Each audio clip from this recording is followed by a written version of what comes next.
역사 이야기 제4부 카롤린거 시대 오늘 동방 기독교의 발전을 함으로써 이제 중세 교회사 이전인 걸 정리하고 이후에 전체 교단 역사를 짧게 한번 정리해서 알려드리길 원합니다. 같이 보겠습니다. 동방 기독교의 발전. 역사적 배경 476년 드디어 서로마가 멸망합니다. 동고트족의 침략으로 서로마의 마지막 황제 로물루스가 이제 폐위됩니다. 동로마는 거기에 비해서 이제 서로마가 멸망하고 난 이후에 동로마는 콘스탄티노플을 중심으로 그 황제가 계속 존속됩니다. 그래서 이제 이후에 1453년 회교도에게 멸망당할 때까지 동로마는 존속됩니다. 동방교회는 계속 분열합니다. 교회의 약화 그리고 일부 황제는 서방 영토 회복을 위해서 노력합니다. 대표적인 사람이 저스티아누스 황제입니다. 북아프리카, 이탈리아 일부를 회복하게 됩니다. 4번의 종교회의가 있었습니다. 니코네카리아가 말씀을 드렸죠. 그 니케아 종교회의에는 그리스도의 신성에 대해서 정리하게 되고, 콘스탄티노플 회의에서는 그리스도의 인성에 대해 정리하게 되고, 에베소 종교회의에서는 그리스도를 한 분으로 정리하게 되고, 칼세돈 종교회의에서는 그리스도의 두 성품을 정리하게 됩니다. 그래서 이제 칼세돈 신조는 one person, two natural, 그러니까 하나의 인격에 두 성품이 존재하는 것으로 정리됩니다. 그런데 이에 대해서 동방교회는 모두 만족하지 못했습니다.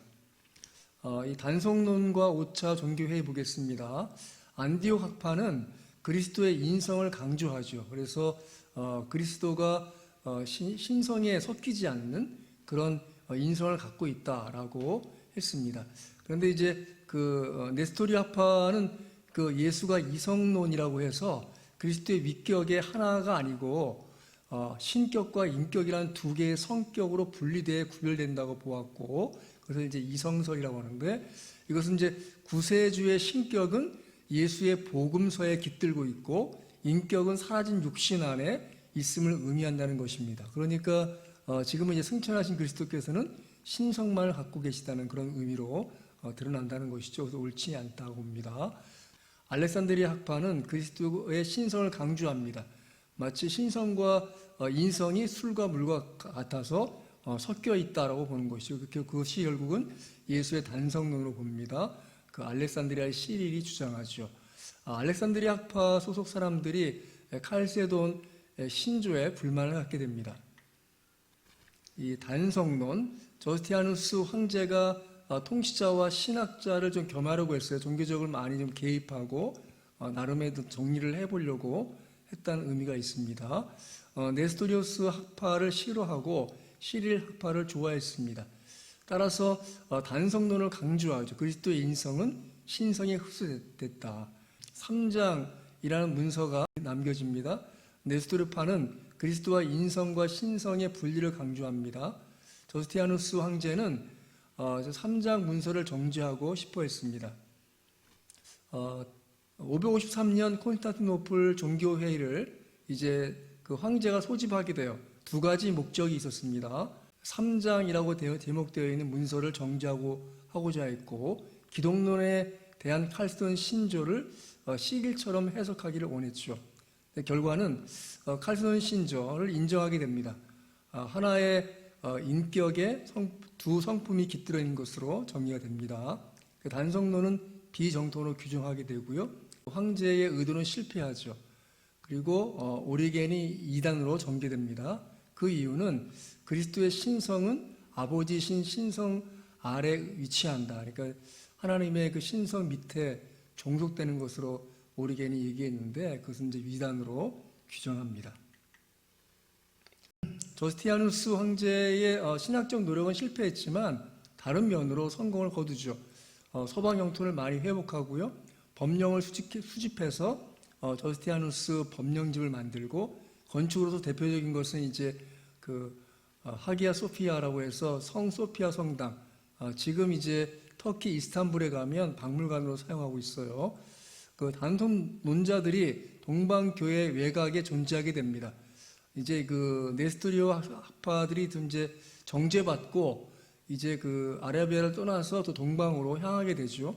그것이 점점 확산되어져서 이제 예전에 한번 말씀드렸는데 당나라 시대, 당태종 시대에는 드디어 경교라는 이름으로 대진사라는 큰 절도, 그러니까 이 기독교지만 이 동방 정교의 계열의 네스토리 학파 이 선교사들에 의해서 이렇게 크게 한 200년 동안 당나라 시대에 크게 위세를 떨치지만 이제 외부 종교라고 해서 크게 탄압받고 결국은 이제 다 사라지고 말고 나중에 또 이제 몽골이 중국을 지배할 때 또 다른 이 종파로서 존재는 하지만 그 역시 몽골이 멸망하면서 원나라가 멸망하면서 없어집니다.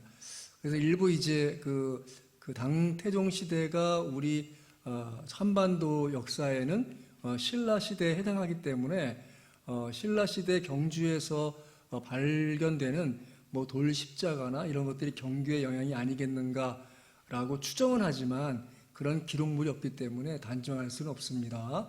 예, 그래서 이제 이 단성론자들이 동방교회 외곽에 존재하게 되고 안디옥에서 이제 시리아 정교회가 생기게 되죠. 시리아 지역을 중심으로 해서 발전한 교파가 결국은 이제 동방 정교회가 되는 것입니다. 그래서 애굽에는 또 이제 콥틱 교회라고 이 콥틱이란 말이 검은 자라는 뜻인데 이집트 사람들의 중심된 교회이기 때문에 그렇게 됩니다. 여기도 이제 단성론을 따르는 면이 있죠. 이집트 기독교의 일파예요. 칼세돈 공의회에서 이제 알렉산드리아 총대주교였던 디오스코로스가 이단으로 단죄된 데에서 반발해서 국민적 교회로 독립하게 됩니다. 자, 여러분 수고 많으셨습니다.